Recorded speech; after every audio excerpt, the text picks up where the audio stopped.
Fala pessoal, bom dia. Eu vou tentar aqui pela 59ª vez, depois de 3 dias tentando mexer nesse sistema, dividir com vocês um relatório, tá? Construção de um relatório que foi feito sobre a Semin, tá bom?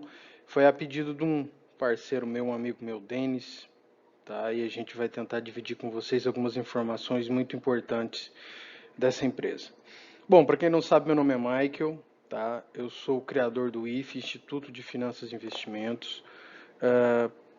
Muito pouca gente vai saber do Instituto, porque é um embrião, a gente está construindo ele agora. Mas a proposta é dividir conhecimento, compartilhar conhecimento, tá? Relatórios, análises, com quem tem interesse do mercado financeiro. Tá bom? Bom, o que é a Semin? A Semin é uma empresa de mineração, é um braço da CSN, tá? Da Companhia Siderúrgica Nacional. A CSN foi criada lá nos tempos de Vargas, para quem não sabe, tá? E ela cresceu tanto que agora, nos últimos 2 anos, vamos falar aí, no máximo, até ela fez o IPO e um dos braços da empresa, tá? Além da siderurgia, é a mineração e ela resolveu fazer o IPO.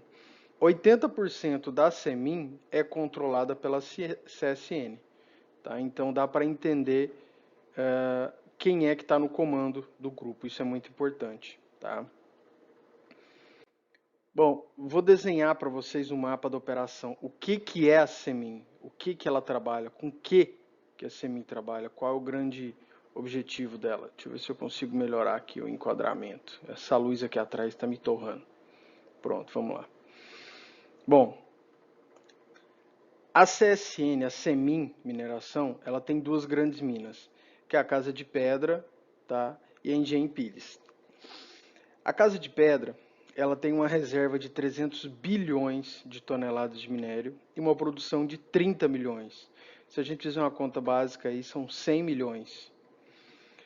A Engenho Pires, ela tem uma reserva de 300 milhões, tá? Bem menor, só que a gente não tem os dados oficiais. Se a gente tiver como base o que é feito na Casa de Pedra, os 30 milhões, mesmo assim ainda são 10 milhões em produção. Então, é algo muito relevante para a companhia.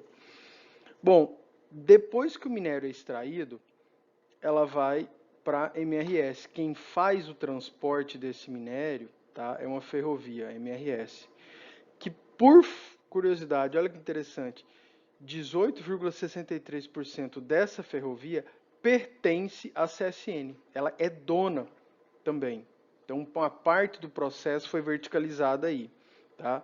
E ela opera mais de 170 milhões de toneladas. Ou seja, ela transporta o minério dela e de outras mineradoras também, entendeu? Além disso, depois de transportar, tá, esse minério vai lá para o porto de Itaguaí, é o famoso TECAR, tá? O TECAR, ele tem capacidade, tá, de 42 milhões de toneladas. Eles são ligados, tá? A MRS junto ao TECAR. Então ele para literalmente lá no porto, tá, de TK para exportar esse minério que vai para fora. Então, 42 milhões de toneladas, é isso, é a capacidade do TK.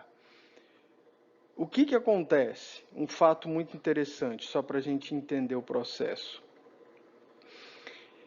Esse ano, a Semin, ela captou 1 bilhão e 400 milhões em debêntures para pagar com 2 prazos, um prazo de 10 e um prazo de 15 anos. Por que ela fez isso? Para ampliar o porto de Itaguaí. Bom, se eu estou captando dinheiro para ampliação de um porto que tem capacidade de 42 milhões de toneladas, tá, para escoar, para exportar, provavelmente a gente deve estar sem dúvida nenhuma falando que tanto a mina Casa de Pedra, quanto a mina Engenho Pires, quanto a mineradora, a ferrovia, tá, estão trabalhando com estão ociosos, tá? Então, se o porto vai aumentar, sem dúvida nenhuma, todo o resto da produção que vem antes tende a aumentar também. Tá? Se eu vou aumentar lá na ponta, tá? A ferrovia vai dar conta de suprir e as minas também. Então fica aí um aviso para quem tem esses papéis, tá? Ou para quem planeja entrar no mercado em 2023, muito provavelmente a Semin vai ter um forte crescimento nos próximos anos. Por que eu digo próximos? Porque no mercado financeiro nada é imediato, nada é para agora, as coisas acontecem imediatamente, entenderam? Bom, vamos lá. Feito isso, do que a gente está falando? Afinal, a CSN Mineração, a Semin, está dentro de que segmento? Essas são as principais concorrentes hoje da Semin, tá? Vale, a Litel, a MX, a CBA e a Aura.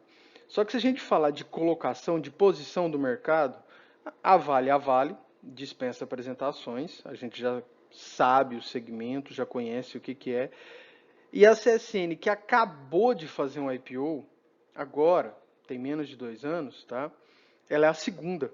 Só para vocês terem ideia do potencial que a empresa tem para o futuro. Tá? É gigante.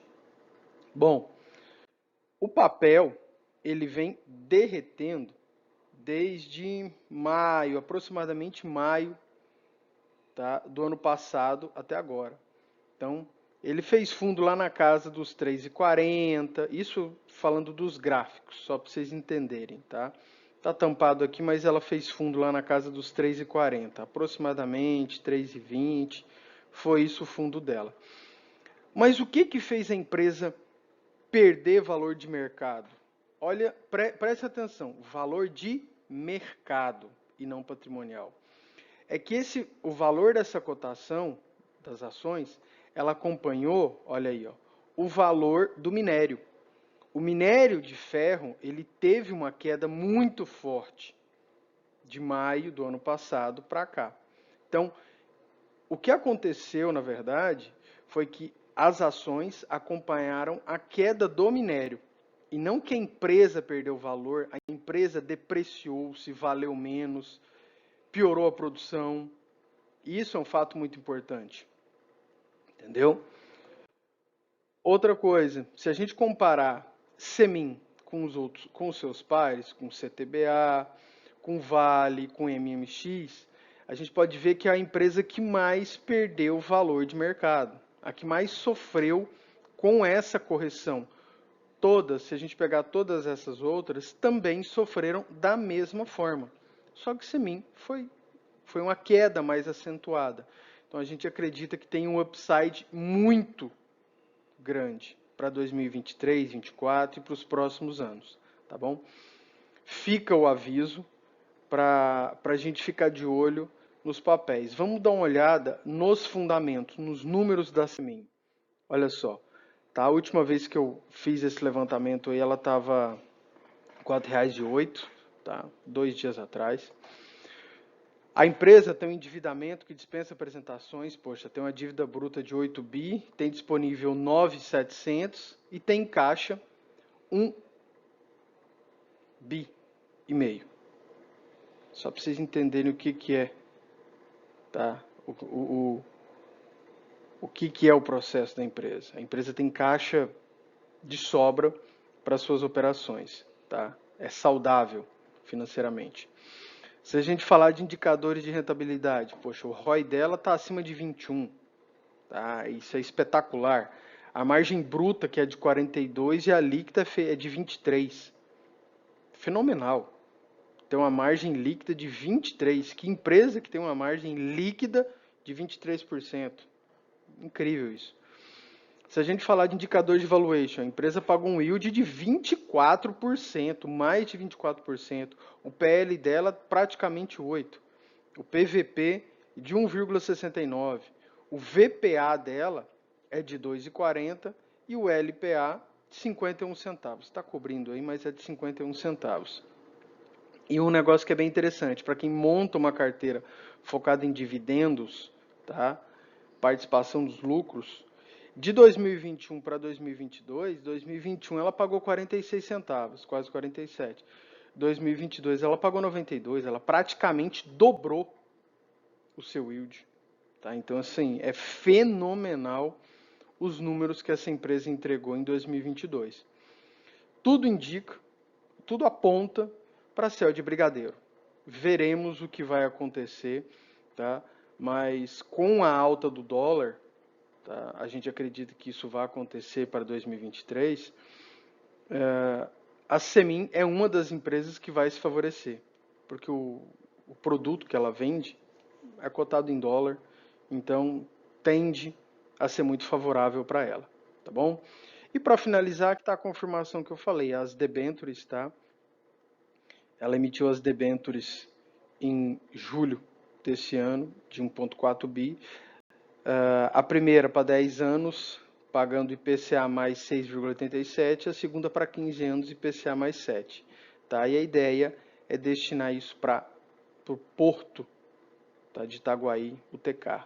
Bom, espero ter ajudado, espero ter contribuído. Bom, se você quiser, eu pretendo produzir mais material sobre outras empresas aí para 2023 e aí para frente. Segue, por favor, se inscreve, comenta aí se você tem interesse em conhecer alguma outra empresa. E um forte abraço aí, beleza? Valeu, pessoal!